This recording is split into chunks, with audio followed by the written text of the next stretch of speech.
Oke, selamat malam semuanya. Mmm, ya, selamat sore, untuk semuanya peserta PKJU, dan saya mau ngucapin selamat pagi juga yang bergabung dari Indonesia, mungkin ada yang bergabung di Indonesia. Sekarang Romo, Hartono Budi ada di Manila dan kita beruntung sekali, bisa bergabung, kumpul lagi di sini sore malam hari ini. Nama saya Prima, moderator untuk malam hari ini. Dan, sore ini adalah sesi kedua dari 8 sesi, 1 series ini tentang Tuhan melawan manusia, apa yang bisa menjelaskan kelahiran ateisme. Dan malam hari ini, Romo Hartono Budi akan melanjutkan bahasannya itu, tentang hari ini adalah benarkah Tuhan telah mati? Tuh. Jadi, sebelum mulai, kita mungkin bisa, mendengarkan nyanyian dan doa pembukaan oleh Romo Hartono Budi. Dipersilahkan Romo. Ya. Dalam nama Bapa dan Putra dan Roh Kudus. Ya Tuhan, kami berterima kasih bisa berkumpul kembali untuk mensyukuri rahmat kehidupan yang Kau terangi dengan rahmat-Mu, dengan kehadiran-Mu, dengan berkat-Mu. Bantulah kami di saat-saat kurang memahami, bantulah kami di saat-saat kurang mendalami betapa agungnya kasih-Mu. Dan bantulah kami juga untuk bisa rendah hati seandainya kami belum bisa memahaminya. Kami haturkan doa ini bersama doa keprihatinan bersama keluarga Ben yang berdoa untuk mamanya dan juga beberapa teman yang tinggal di Tonga dalam keadaan bahaya alam ini. Kami haturkan, kami percayakan diri kami ke dalam tangan kasih-Mu, Tuhan kami Yesus Kristus. Amin. Dalam nama Bapa, Putra, dan Roh Kudus. Amin. Cynthia, silahkan memutarkan lagu.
Saudari-saudara sekalian, marilah kita sejenak mengingat pertemuan minggu lalu yang bertemakan bangkrutnya agama Katolik dan kelahiran ateisme. Kita bertanya tentang hal itu. Dari pembicaraan kita, saya masih ingat 3 hal. Yang pertama tentang sejarah agama. Kemarin muncul dalam diskusi bahwa agama Kristen pun lahir. Dan pada waktu itu bahkan katakanlah ditendang keluar dari sinagoga karena ketidaksamaan paham Tuhannya. Ya, Yahweh dengan sekarang Allah Emmanuel yang dialami di dalam diri Yesus. Yang kedua tentang sejarah Tuhan itu sendiri. Saya sudah menyebutkan, tetapi bisa dikatakan bahwa ada macam-macam paham tentang Allah. Ya. Nah, makanya kita bisa bertanya kan, Allah yang mana yang kita imanin, ya? Atau juga dalam konteks ateisme, Allah yang mana yang ditentang atau ditolak oleh sebagian orang atau yang disebut ateis. Ya.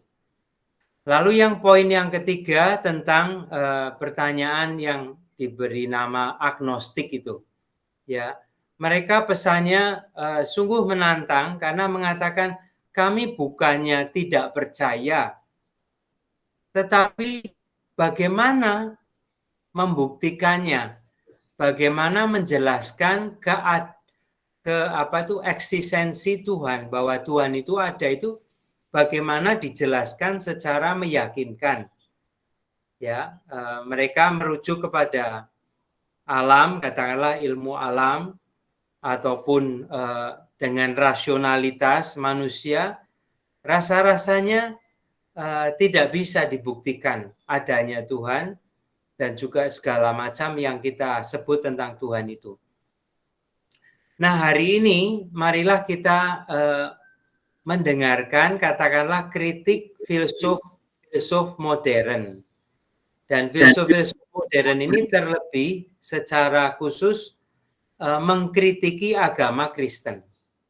Ya, kita akan mendengar sedikit tentang beberapa filsuf Jerman. Baiklah, marilah kita mendengarkan video klip yang saya persiapkan sekitar 10 menit, lalu kita membicarakannya. Terima kasih. Saya kembalikan pada Prima. Halo, kita berjumpa kembali dalam acara Iman yang Berpikir. Kali ini kita akan mendiskusikan tentang ateisme dan pemahaman filsafat modern. Lalu subjudul, benarkah Tuhan telah mati? Saudari-saudara sekalian, pertanyaan tentang keberagamaan itu memang sangat mendasar, terlebih kalau kita tempatkan dalam kondisi sosial, perjuangan sosial, ataupun di alam pemikiran tertentu atau gerakan-gerakan pemikiran dan filsafat tertentu. Di abad 19, orang seperti Friedrich Nietzsche yang terkenal dengan pernyataan kerasnya, Allah telah mati. Filsuf ini memperjuangkan kebebasan manusia.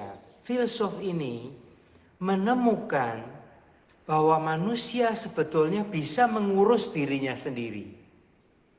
Nietzsche dalam refleksi filosofisnya melihat kemampuan-kemampuan manusiawi yang cukup untuk menumbuhkan kemanusiaan dan manusia di dalam masyarakatnya. Ya, nah, dia melihat, mengkritisi agama sebagai sesuatu kekuatan yang hanya atau lebih hanya memperbudak. Orang beragama itu ujung-ujungnya hanya mau takluk. Orang yang beragama, beriman, biasanya orang yang mau tunduk-tunduk saja. Nah, orang ini Friedrich Nietzsche yang dengan ungkapan Übermensch atau Superman itu mau mengajak kita sadar, membangkitkan daya, kekuatan, human powers kita. Orang seperti Ludwig Feuerbach, juga dari abad 19, malah bisa menunjukkan di dalam refleksi filosofisnya bahwa agama itu melulu proyeksi diri manusia, proyeksi pemikiran, kerinduan manusia, keinginan manusia, mimpi-mimpi manusia yang diungkapkan lalu dibentuk suatu sistem pemikiran dan malah menciptakan Allahnya sendiri. Lalu dia mengatakan sebetulnya itu bukan Tuhan, bukan agama, tetapi diri manusia sendiri. Jadi manusia ujung-ujungnya memuja dirinya sendiri atau mengeluarkan, mengosongkan dirinya. Lalu kemudian dia tidak jujur kalau demikian dengan dirinya sendiri. Karena dia lalu mengagamakan kerinduannya, keinginan, mimpi-mimpinya. Tokoh komunisme atau lebih tepat Marxisme, Karl Marx juga dari abad 19 malah mengatakan di tengah perjuangan penderitaan kaum buruh, kaum proletariat, bahwa agama itu seperti opium saja, seperti obat bius yang menina-bobokkan manusia, menidurkan manusia sehingga manusia tidak berani berontak, tidak berani ikut berjuang bagi buruh yang tertindas. Nah, saudari-saudara sekalian, hal demikian sungguh masuk akal bagi saya. Dan kita perlu mencermati pemikiran dan cara mereka berpikir dan juga konteks historis, keprihatinan sosial mereka, keprihatinan filosofis mereka. Voltaire, ini dari Prancis, bukan dari Jerman, dari abad 17, ya, 2 abad sebelum itu, sudah mengatakan bahwa kita mesti mengambil kebebasan kita itu sendiri, yaitu kebebasan untuk bicara, kebebasan untuk beragama atau tidak beragama, ya, freedom of religion. Ya, jadi tidak hanya ikut-ikutan saja, termasuk dia sudah mengemukakan yang kemudian menjadi realitas di banyak negara di Eropa seperti Amerika juga, yaitu pemisahan gereja dengan negara. Ini menarik sekali bagi Kristianitas, kita lebih lagi perlu memikirkan karena kenyataan ini bisa menjernihkan banyak hal. Ya, saudari-saudara sekalian, saya ingin menutup pengantar ini dengan pertanyaan seperti judul, benarkah Tuhan telah mati? Ya. Di dalam dunia agama sendiri, di dalam dunia keberimanan, sebetulnya pernyataan itu sudah mendarah daging. Dalam arti, misalnya kalau Santa Teresa itu dalam doanya, dia pernah menceritakan suatu saat Yesus datang. Apa yang dia buat, langsung diusirnya keluar. Lalu Santa Teresa yang sudah mendalam di dalam keberagamaannya itu menjelaskan. Di dalam ceritanya, Yesus tanya, mengapa engkau mengusir aku keluar dari doamu? Lalu Santa Teresa mengatakan, karena di tanganmu dan di kakimu tidak ada bekas paku. Nah, untuk kehidupan rohani, hal ini penting sekali. Artinya kita perlu bisa discernment. Orang beriman tidak boleh hanya ikut-ikutan. Kita perlu mengembangkan kemampuan discernment of spirits. Artinya kita bisa makin mengenali siapakah Tuhan yang sejati. Orang Kristen itu sudah dogma mengatakan Yesus itu sungguh Allah, sungguh manusia. Dan Yesus yang sungguh manusia itu yang disalib, yang menderita, yang wafat, tapi dibangkitkan oleh Allah. Di lingkungan Buddha saya pernah mendengar hal semacam itu pula. Misalnya dikatakan, kalau engkau melihat Buddha, langsung harus dibakar. Saya kira poinnya adalah hati-hati dengan tipuan-tipuan, juga kalau berwajah suci, kalau berwajah Sepertinya Tuhan kita kalau berwajah malaikat.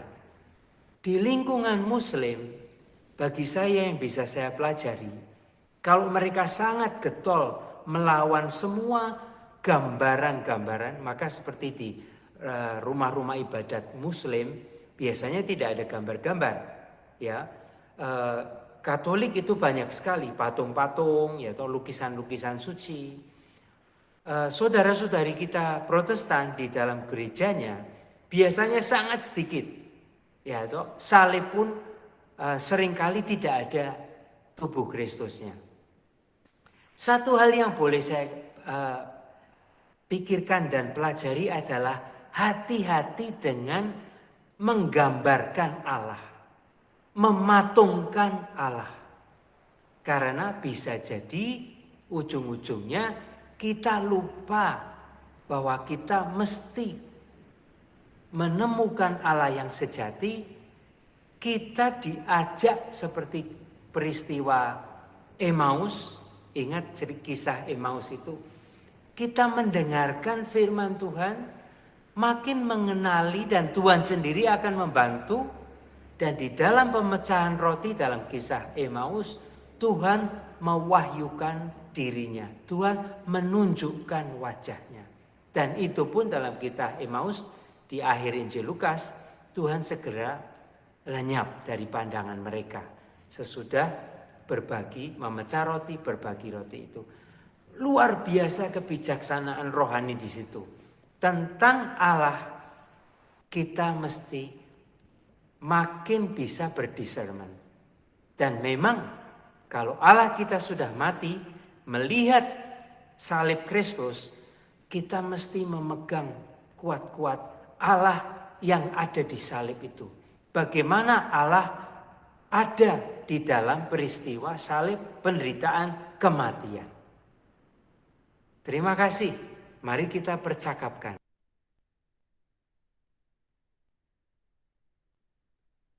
Ya, terima kasih Romo. Citia bisa project yang announcement. Jadi sebelum kita masuk sesi tanya jawab, mungkin bisa announce sebelum kita lupa. Ya, jadi mau announce aja mengenai sumbangan kasih. Kalau ada yang memberikan sumbangan kasih bisa lewat cek payable to WKIJU, dan ceknya itu bisa dikirim melalui mail kepada Marcella Raharjo, Tante Ocel. Alamatnya di situ di 34746 Klondike Drive, Union City. Terus kalau mau melalui elektronik bisa melalui Zelle, dialamatkan kepada bendahara@wkiju.org. Terus sumbang, dan untuk semuanya ini cek ataupun Zelle bisa diberi catatan IYB. Makasih. Dan ada juga Ignatian Spiritual Exercise minggu ini hari Kamis ya, juga dibimbing oleh Romo Effendi jam 8 malam Pacific Time atau jam 11 malam ya East Coast Time, yang di Indonesia hari Jumatnya jam 11 pagi. Dan untuk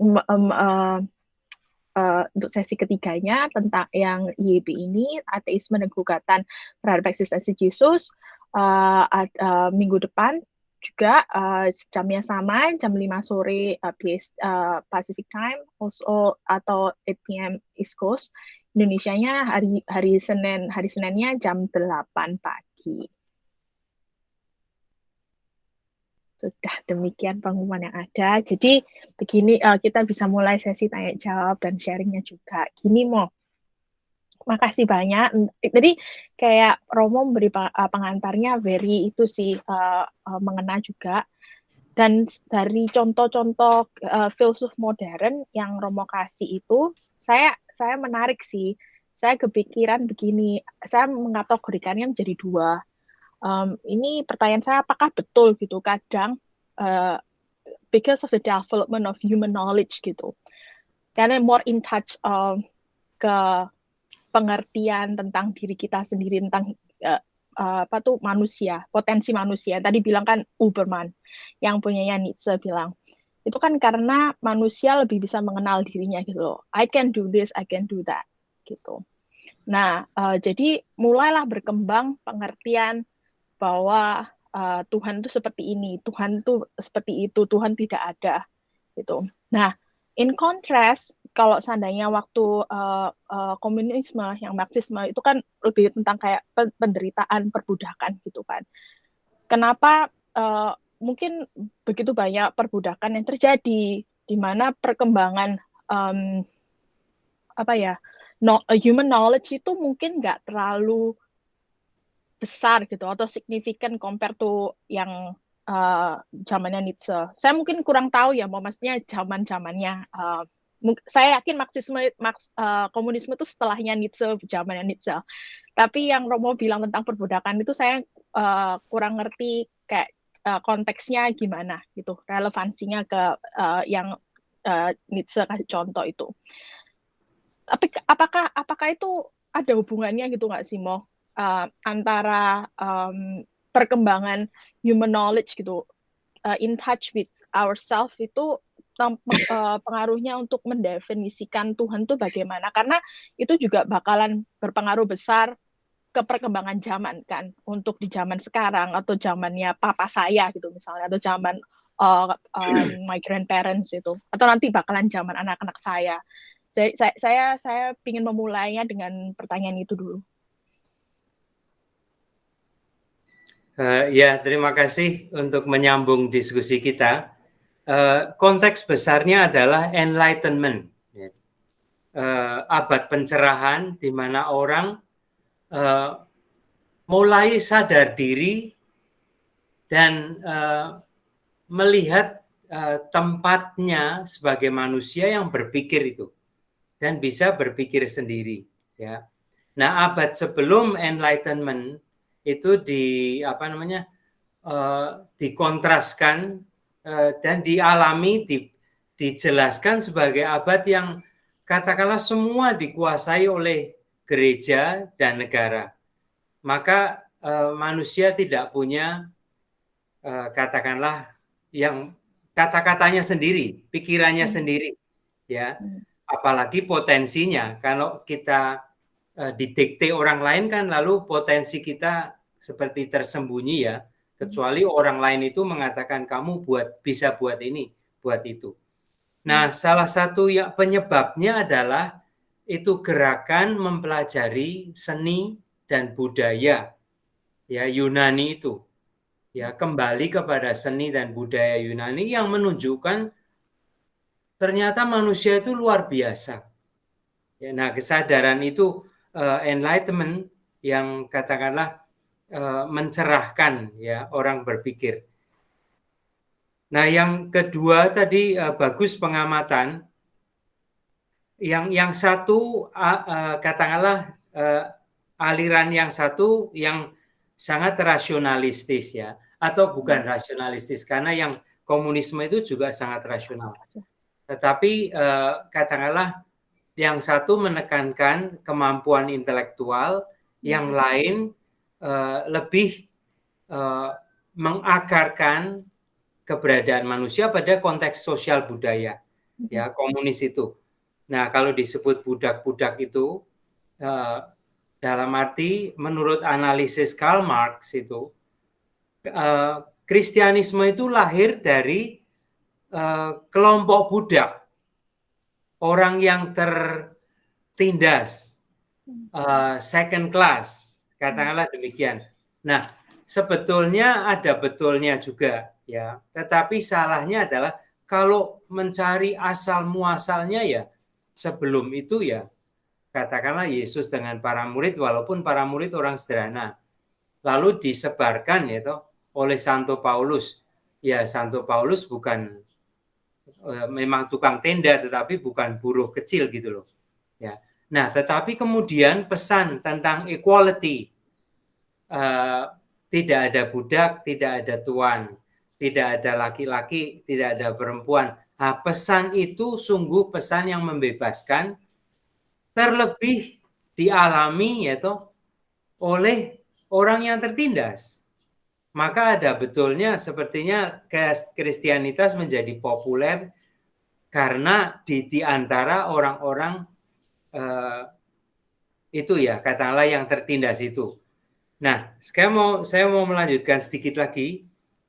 Tadi ada pertanyaan, kalau Nietzsche itu muridnya Feuerbach, ya, itu semua dari abad 19, tetapi Nietzsche yang saya belum menyebut, dia itu terkenal juga dikenal sebagai dengan alirannya nihilisme itu, ya, karena dia sangat yakin bahwa sebetulnya hidup manusia itu tidak berarti, ya, tidak ada nilainya,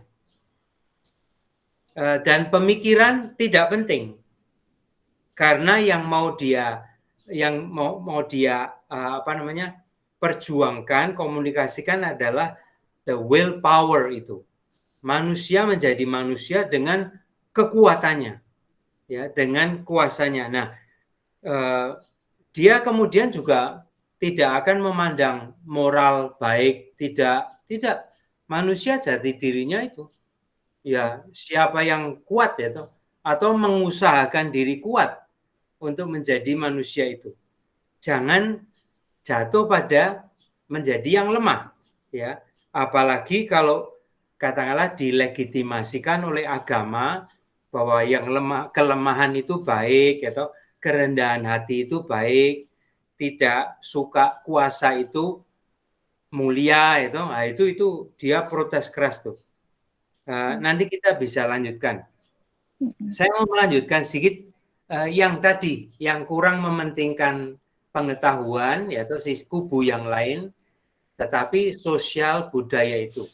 Nah, Karl Marx itu terkenal dengan perjuangan kaum buruh. Teorinya itu, karena kaum buruh ditindas oleh kaum penguasa, seandainya kaum buruh itu bisa yang menjadi penguasa, lalu kelas-kelas sosial akan hilang semua. Nah, di situ dia mengembangkan pemikiran yang mungkin sementara orang mengatakan cukup naif. Karena dikatakan kalau nanti buruh berkuasa, yang kemudian disebut sistem komunis itu, saat sama rasa itu akan terjadi, dan lalu manusia akan tidak teralienasi, ya, dari dirinya. Kalau manusia bekerja karena memang ekspresi diri, bukan karena diperbudak, gitu, atau karena dipaksa oleh katakanlah yang pemilik kuasa, gitu, ya. Maka di situ di tengah masyarakat komunisme, kalau nanti kaum buruh menang, itu Tuhan otomatis hilang, karena manusia sudah bisa memenuhi dirinya sendiri, mengungkapkan dirinya itu secara penuh, lalu otomatis tidak perlu lagi agama dan seterusnya. Tetapi pertanyaannya, misalnya sekarang ini di dunia sekarang, itu kapitalisme masih sangat kuat, walaupun komunisme tetap ada. Kita melihat beberapa negara komunis juga di Asia ini, tidak usah jauh-jauh, ya. Nah, itu membuat kita berpikir, ya, ini bagaimana pemikiran dan sumbangan Karl Marx. Itu dulu, silahkan dilanjutkan lagi. Saya sudah agak lupa tentang filsafat itu, ya, Barat, ya. Maka kalau ada yang belajar membaca, silakan menambah atau bagaimana, ya. Silakan. Itu mau saya tadi Romo ngomong tentang yang Feuerbach itu kan, Romo akhirnya kan ngomong pada akhirnya Tuhan itu tidak ada kan, jadi karena manusia udah bisa quote unquote achieve the potential kan, achieved all the dreams and stuff.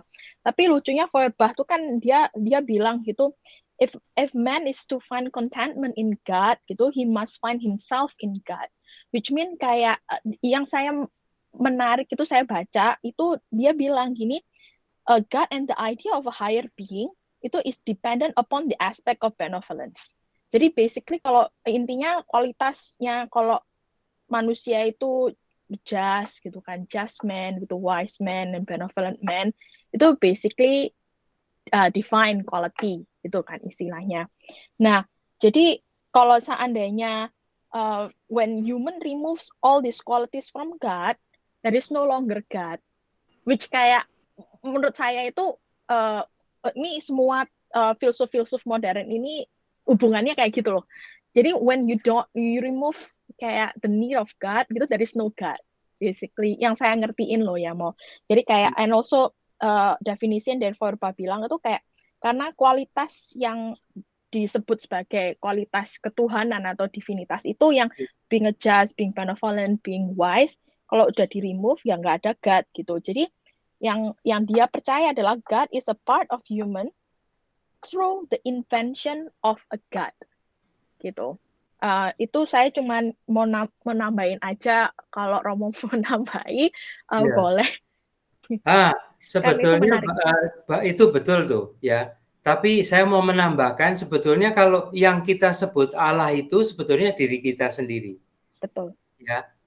Kalau kita sungguh mencoba memahami kualitas-kualitas yang kita ilahikan atau yang disebut ilahi itu, termasuk keabadian, yaitu the infinite, yaitu itu sebetulnya diri manusia sendiri, atau mungkin untuk kita sebelum kita melompat terlalu jauh ya, kita bisa mengerti bahwa itu bagian hidup kita. Ya, kita sebetulnya kalau Tuhan itu maha baik, bukankah kita menemukan, kita mesti berani mengakui loh, bahwa kita itu cukup baik loh. Ya, dan bahkan bisa sangat baik. Kalau Tuhan itu setia, maha setia. Nah, bukankah kita juga tidak hanya bisa, kita punya banyak pengalaman kesetiaan. Bahkan kesetiaan yang bisa jadi juga ada macam-macam cerita itu yang seakan-akan tidak terbatas begitu. Ya. Nah, tentang keabadian, tentang something beyond itu juga kalau kita tidak melompat jauh dulu itu, kita sendiri seperti bisa merasakan bahwa manusia itu juga sebetulnya semacam punya keabadiannya. Ya, misalnya kasih kita, lalu keutamaan itu ya, pengalaman, nggak tahu nanti kita bisa nyambung ke sana ke sini itu, pengalaman itu kita itu tidak terbatas sebetulnya pada diri kita saja gitu loh. Ya nanti kita bisa interpretasikan lanjut. Terima kasih. Ya, terima kasih Romo. Ini sebelum I open the floor, ini ada Tante Liana tanyanya, yang Nietzsche tuh meninggalnya itu penasaran sih, dia meninggalnya tuh karena apa? Meninggal tua atau sakit atau stres atau ya, gila mengapa atau gimana? tanyanya kok tentang Nietzsche? Karena sebetulnya Nietzsche itu betul itu. Dia itu orang yang istilahnya dalam bahasa Inggris push to the limit itu loh. Ya. Sebetulnya dari antara tiga yang saya sebut itu, Nietzsche itu gila. Lalu meninggalnya juga dalam keadaan yang begitu. Kalau Feuerbach juga meninggalnya miskin. Ya, tapi orang-orang ini sangat dihargai posthumous, katakanlah demikian ya.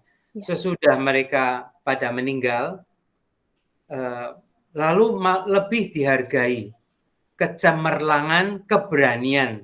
Nah, dalam hal itu Nietzsche itu luar biasa. Dia katakanlah membongkar itu kedok-kedok gitu, atau tutup-tutup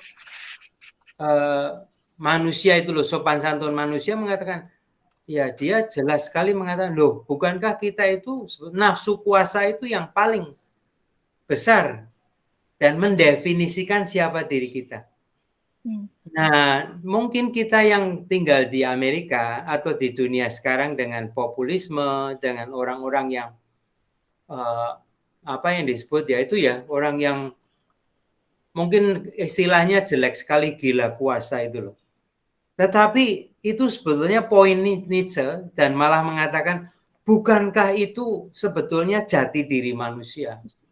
Itu gila kuasa dalam arti bukan gila out of mind ya, tetapi mau push to the limit nafsu berkuasa itu. Iya. Jadi restless biasa.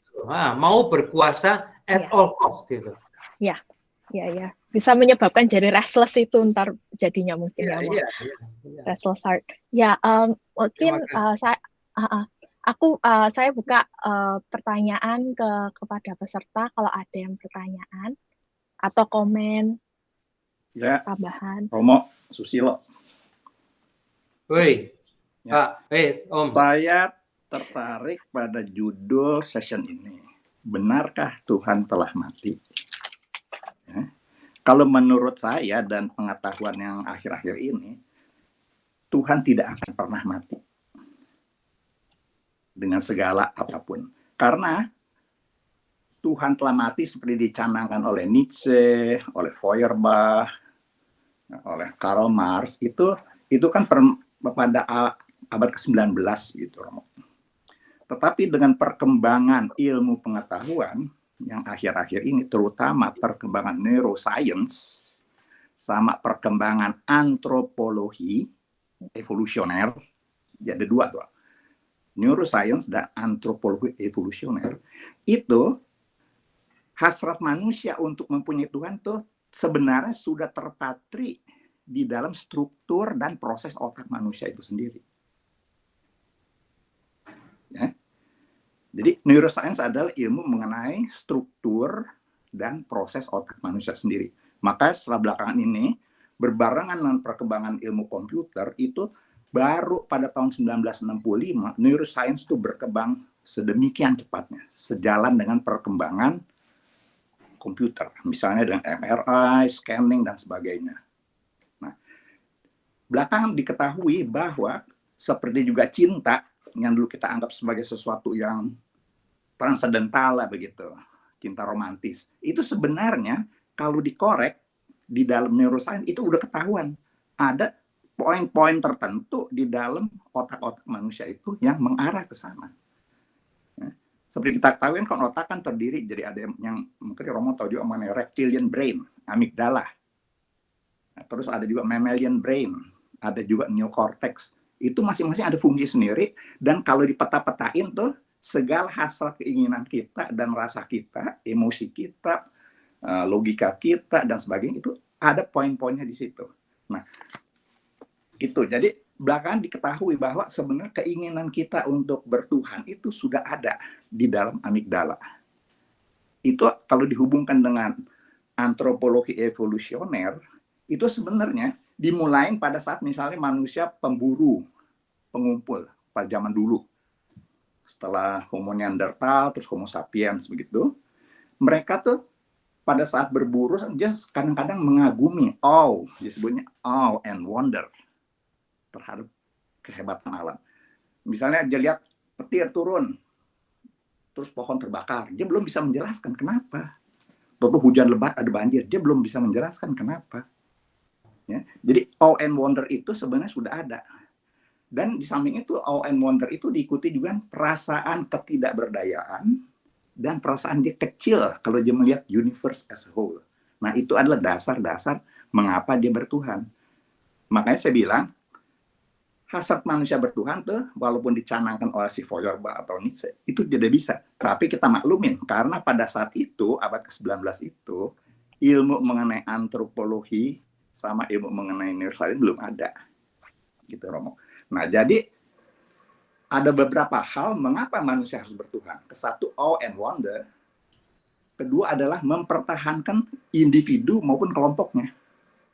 Karena pada saat itu persaingan sangat kejam, Romo. Dia mesti lawan suku lain. Dia mesti lawan predator lain untuk mendapat makanan. Misal daging apa gitu, dia harus mati-matian.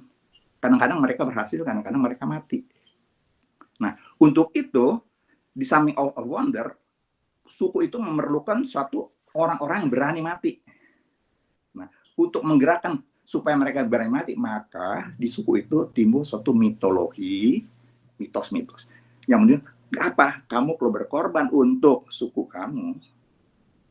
Kalau kamu bisa bertahan untuk menghidupi suku kamu, kematian itu sesuatu yang mulia. Karena apa? Di seberang sana ada kehidupan yang lebih baik. Saya kasih contoh misalnya orang Indian Apache atau Ogalala yang di Amerika. Mereka selalu mengimpikan tuh, kalau saya mati ada suatu ladang perburuan, medan perburuan yang sangat indah. Nah, jadi mereka, itu timbul agama. Nah, kalau di sono kita ketemu Winnetou atau ketemu apa suatu.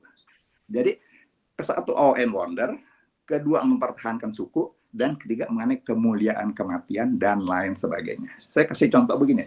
Waktu Margaret Mead, seorang antropolog, dia ke Kanada. Di Kanada kan kalau pernah ke sana kan banyak totem-totem. Nah, setiap suku Indian tuh totemnya lain-lain. Ada yang serigala, ada yang memuja Raja Wali. Nah, terus ditanya sama Margaret Mead, kenapa kamu zaman sekarang yang modern nih, kamu kok percaya bahwa Tuhan kamu, pelindung kamu itu adalah Garuda? Oh enggak, saya tidak mempersoalkan itu. Yang saya mempersoalkan itu bahwa sejak berabad-abad saya bisa bertahan suku saya ini karena apa? Karena ada totem itu. Totem ini terlepas daripada kamu percaya nggak percaya, tetapi dia telah menyelamatkan suku saya, mempersatukan suku saya selama ratusan ribuan tahun. Nah, jadi bagaimana yang tadi Romo bilang tadi, yang benarkah Tuhan telah mati? Menurut saya Tuhan tidak pernah mati. Dengan perkembangan neuroscience dan perkembangan antropologi antropologi evolusioner, Tuhan tetap diperlukan sepanjang waktu. Cuman pengertian Tuhan itu berbeda-beda. Malah ada dikatakan, saya melihat di Google ya, itu nama Tuhan itu mulai dari Zeus, Hermes, ya, Minerva, terus banyak ya, Tao kalau di timur, ada yang bilang Buddha nature, ada yang bilang juga Thor, ya, itu kurang lebih ada 40.000 loh nama-nama Tuhan. Nama-nama Tuhan seluruh dunia dari segala mitologi itu nama Tuhan 40.000. Bahkan agama pun sekarang ada 4.000. Nah, jadi Tuhan yang mana gitu. Jadi kita harus menghormatin juga konsep-konsep Tuhan mereka. Jadi prinsip saya, terlepas daripada konsep-konsep Tuhan yang beraneka ragam, keinginan orang untuk memuji, untuk worship Tuhan yang melindungi dia, itu akan tetap ada sepanjang segala masa. Jadi kita harus bedakan antara Tuhan itu ada atau nggak ada, itu urusan teolog atau urusan ilmu pengetahuan. Tetapi konsep Tuhan itulah yang justru memperkuat manusia untuk evolusi sampai sekarang, Homo sapiens sampai sekarang. Menurut Romo, bagaimana Romo? Ya, pertama terima kasih untuk penjelasan itu yang dari bacaan Pak Susilo, Om Susilo. Saya ingin menggarisbawahi 3 kata ini ya, tentang wonder, sense of wonder itu pengalaman manusia sebetulnya. Saya suka naik gunung gitu, dan itu luar biasa pengalaman kalau orang sampai ke puncak gunung itu ya. Jadi tidak sekedar wonderful ya, tetapi yang lebih yang ada yang sangat khusus gitu ya. Juga termasuk menerima kebaikan orang ya. Kadang-kadang kita tidak punya kata-kata ke orang kok sedemikian baik tuh. Terus yang kedua tentang community itu, mempertahankan community. Saya kira fungsi itu betul. Dan kalau kita mengikuti ministry Pop kita sekarang ini, kelihatan sangat ingin menyatukan, tidak hanya gereja loh. Ya, dia itu melihat ke masa depan kita itu adalah persatuan. Ya, karena sedemikian pecah belah ya manusia itu. Nah, itu mulai dari komunitas yang lebih kecil, tetapi juga keterbukaan untuk menyatukan semuanya itu. Nah, itu bisa jadi fungsi kritis ya. Kalau komunitas sendiri kan kesannya ya kepentingan kelompok sendiri dan seterusnya itu. Ya. Terus yang terakhir saya kira pertanyaannya tentang bagaimana menghormati pengalaman dan integritas personal, ya, pengalaman pribadi dan integritas pribadi. Jadi manusia katakanlah terus berkembang, tapi tidak semua dengan kecepatan yang sama. Nah, bagaimana semuanya itu bisa menerima, diterima di dalam suatu komunitas besar atau termasuk itu ya apa namanya itu cara berpikir ya, itu sehingga mereka semua mengalami yang kita sebut keselamatan itu. Ya. Nah terus terakhir tentang lalu apakah Tuhan sudah mati? Saya terima kasih Pak Susilo, Om Susilo itu nadanya kan apologit ya, mau menunjukkan bahwa Tuhan tidak mati dan tidak akan pernah mati. Sebetulnya itu ada orang yang juga memberi catatan kaki, kan itu bukan urusan kita. Terserah Tuhan hidup atau mati, uang Tuhan tidak perlu kita bela macam itu toh, kita lindungi gitu. Ya sudah, itu untuk footnote ya. Terus tadi sudah Om Susilo sudah memberi catatan, sebetulnya Allah sudah mati atau konsep Allah yang direvisi selalu. Karena kita ternyata juga butuh toh memikirkan ulang tentang siapakah Tuhan itu. Jadi bukan Allah per se ya, Allah itu sendiri, tetapi pemahaman itu yang satu mungkin sudah mati, yang lain hidup kembali, direvisi dan seterusnya. Ya itu tambahan saya sedikit untuk Om Susilo. Terus tadi ada yang ngetik, silakan mengetik karena waktunya tidak semua bisa mendengarkan kita bicara, juga tidak semua orang comfortable untuk bicara. Kalau mau ngetik ya, tadi ada yang mengetik apakah nafsu berkuasa itu natural? Iya, saya ini hari-hari ini di Facebook saya enggak tahu kok muncul banyak cerita Buddha. Saya tuh kadang-kadang susah berpikir cara kerja Facebook itu, ya apa algoritmanya Facebook atau apa. Ini cerita Buddha muncul terus. Nah, jalan tengah itu, ya jadi manusia bisa jadi mengerti kiri dan kanan. Tetapi untuk kehidupan kita itu ambillah jalan tengah. Itu di filsafat Cina juga. Itu jalan tengah itu salah satu prinsip filosofis yang kuno itu, yang sudah ada itu jalan tengah. Jadi X ada kiri, ada kanan, kita ambil yang di tengah. Saya kira itu bisa menjadi guide bagi kita. Ya, terima kasih Romo. Ini kan udah mau mendekati ini, jadi saya ingin membawa pembahasan ini lebih ke arah yang topik bahasan Romo yang kedua tentang discernment of spirits. Ya, kan ya Romo kan Jesuit gitu, jadi of course saya juga suka gitu Ignatian guide kan for everyday living istilahnya kan, discernment of spirits. Jadi tadi itu untuk saya juga kepikiran sebenarnya itu yang telah mati itu konsep Tuhan ya kan yang telah direvisi atau sebenarnya matinya iman kita gitu, lebih dan makanya Romo bilang kan pentingnya discernment itu gitu. Jadi kita terus kayak kalau itu apa hubungannya dengan matinya iman gitu. Jadi saya ingin mencoba membahas kayak pentingnya nurturing kayak iman gitu dengan pentingnya discernment itu sebenarnya bagaimana gitu. Apalagi kalau saya suka banget tentang doanya St. Ignatius, of course, yang Susipe itu. Karena pentingnya grace itu in our weaknesses gitu. Karena saya juga mau tie back again dari awalnya gitu kan. Karena manusia tuh merasa kurang begini, kurang begitu, kurang kebebasan, kurang begini. Because it's part of our human nature gitu. We are so weak.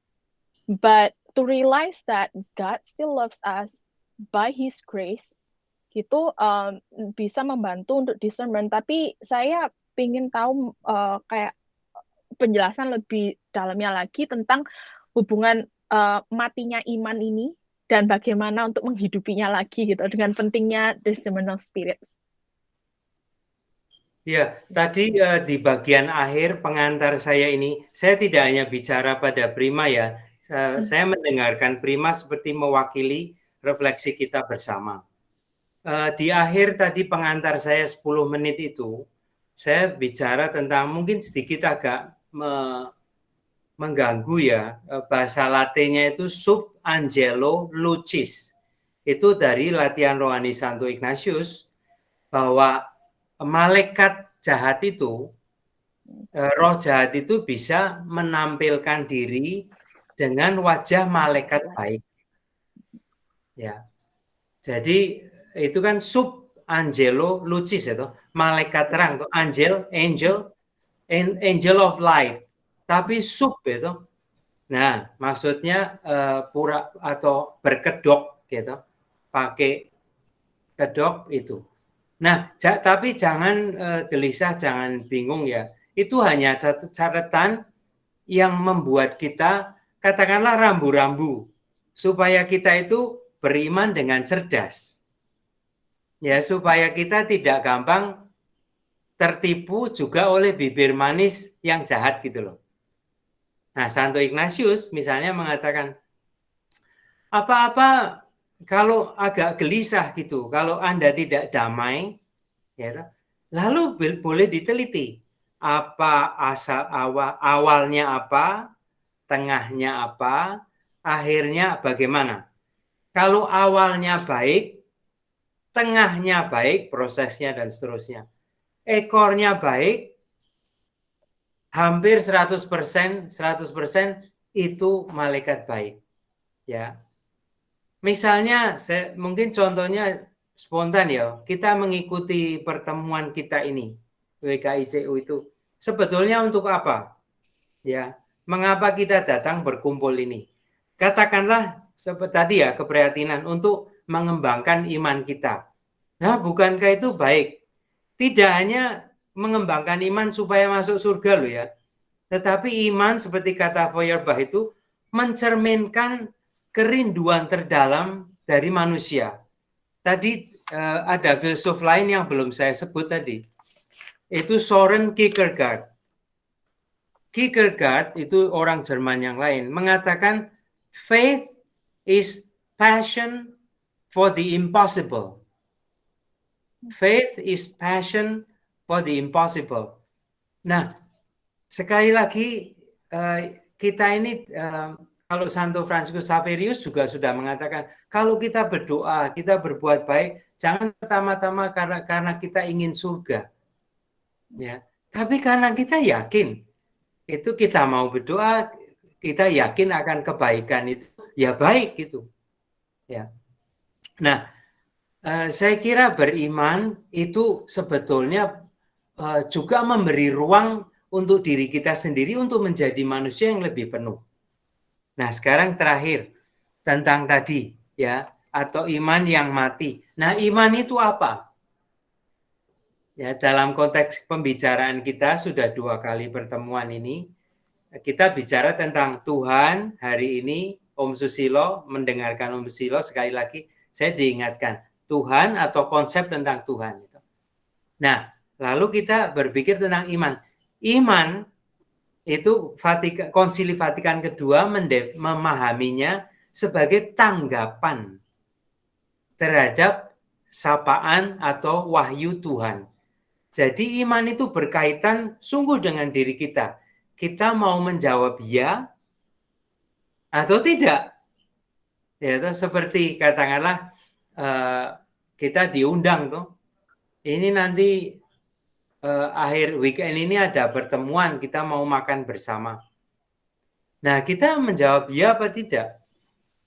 Ya, nah, itu iman, tanggapan pribadi. Maka kalau makin bebas tanggapannya, makin hidup, yaitu imannya makin berkualitas. Nah, mudah-mudahan percakapan kita ini, walaupun agak sulit mungkin karena banyak filsuf ya, banyak abstraksi, banyak berpikir-pikir begitu, mudah-mudahan hanya membuat kita lapar tetapi jangan membuat kita kecil hati. Nah, kita hanya diingatkan sebetulnya, nah apakah hidup beriman kita itu merupakan tindakan aktif ya toh, sadar kita menjawab pada Tuhan, tawaran kasih Tuhan, ya Tuhan saya mau ikut. Saya mau berjalan bersamamu. Nah itu iman yo. Tapi kalau iman yang mati bisa jadi bukan iman yang ditolak loh. Tetapi iman yang tidak diurusin. Ya, lalu mungkin ya. Tapi saya tidak mau meremehkan ya. Tidak diurusin tidak berarti bapak petani itu yang tidak berpikir filsafat lalu imannya tidak baik atau malah mati ya. Tidak ya. Karena mereka sudah menghidupi iman jadi hidup sehari-hari. Jadi tidak perlu dijelaskan atau dikatakan apa-apa. Seperti hidup mengasihi juga demikian kan. Bisa menjadi sudah gaya hidup sehari-hari. Lalu itu hidup betul. Terima kasih, maaf jawabannya jadi panjang sekali. Sehingga kita hanya punya 5 menit lagi. Ya, terima kasih Romo. Tapi ini sangat menarik karena sangat saling berhubungan kan. Jadi sangat menarik. Coba kalau kita punya waktu lebih, tapi sayang tidak punya. Kalau ada dari peserta lain yang ingin menanggapi, ada pertanyaan?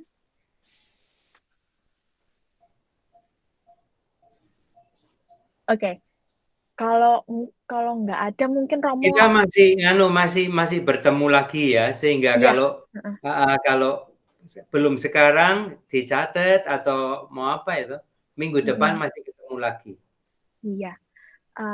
Mungkin tinggal 3 menit soalnya Romo. Kalau Romo mau kasih kesimpulan gitu. Nah, mungkin kesimpulannya ini saja supaya membesarkan hati kita semua itu. Beriman itu berarti juga berani beriman. Kadang-kadang berani beriman belum tentu berarti saya udah memahami semuanya ya. Itu seperti melompat kan. Beriman kadang-kadang dikatakan seperti lompatan iman. Ya. Dan lalu kita mensyukuri rahmat-rahmat yang katakanlah karena menghidupi iman itu. Ya, nah, pelan-pelan sambil jalan melalui forum demikian, melalui bacaan, melalui refleksi baca kitab suci, kita mengembangkan pemahaman iman. Itu saja dulu kesimpulan dari saya. Iya, terima kasih Romo. Itu sangat menggugah hati untuk tetap berjuang gitu. Oh, Romo, ini Om Hasan ya. Om Hasan Wijaya. Romo, cuma kasih komentar. Dengan beriman kita diselamatkan, Romo. Betul. Ya, itu kritiknya Martin Luther. Ya, seakan-akan dengan berbuat macam-macam kita diselamatkan. Martin Luther, ini sekarang ada percakapan menarik toh. Martin Luther dibahas sebagai orang Katolik atau orang Protestan, ya. Tetapi salah satu poinnya itu, jangan lupa iman itu. Saya percaya kepada yang saya percayai. Betul. Itulah itu yang menyelamatkan. Terima kasih Romo.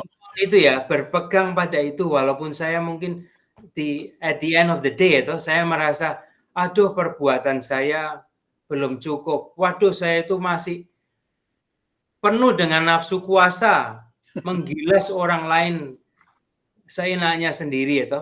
Iya. Tapi saya at the end of the day, at the end of my life, I want to believe, macam itu. Mudah-mudahan itu menjadi titik transformasi atau Lord have mercy. Lord have mercy, betul. Itu. Ya seperti dokter saintis juga mungkin akhirnya larinya ke Tuhan juga, Romo percayanya. Iya. Terima kasih mengingatkan itu, iman yang menyelamatkan itu. Itu kalau saya boleh nambahin lagi mengenai tadi sains, sebenarnya saya ingin bahas tentang Freud as well, Sigmund Freud. Itu juga belajar dari Feuerbach ya. Itu mempengaruhi Freud itu. Iya, dia karena bilang religion is just a psychological consolation. Itu dia. Mungkin kita saking nggak ada cukup waktu. Next week. Next time. Next week. Because this is very interesting. Itu kuasa Nietzsche, kalau Freud libido itu hasrat seksual, itulah tujuan manusia itu, bayangkan itu. Iya, oke. Karena udah jam 6, mungkin kita bisa tutup dengan doa, Romo. Iya. Iya. Dalam nama Bapa dan Putra dan Roh Kudus. Tuhan, terima kasih boleh berkumpul, boleh mendengarkan, dan boleh berbagi keheningan, kehadiran. Kami merasa diteguhkan karena kami belajar dan berjalan bersama. Kami mohon berkat-Mu untuk minggu mendatang ini, supaya kami semakin bisa mengalami lebih banyak kasih-Mu karena memasrahkan diri kepada-Mu. Kami haturkan doa sederhana kami dalam nama Putra-Mu terkasih, Tuhan kami Yesus Kristus. Amin. Marilah kita mendengarkan sejenak lagu penutup sebelum kita omong-omong lagi. Lagunya bagus, lagu tema itu juga sangat sederhana. Kita ngomong ke rumah.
Selamat malam. Selamat malam. Makasih. Makan yang enak ya.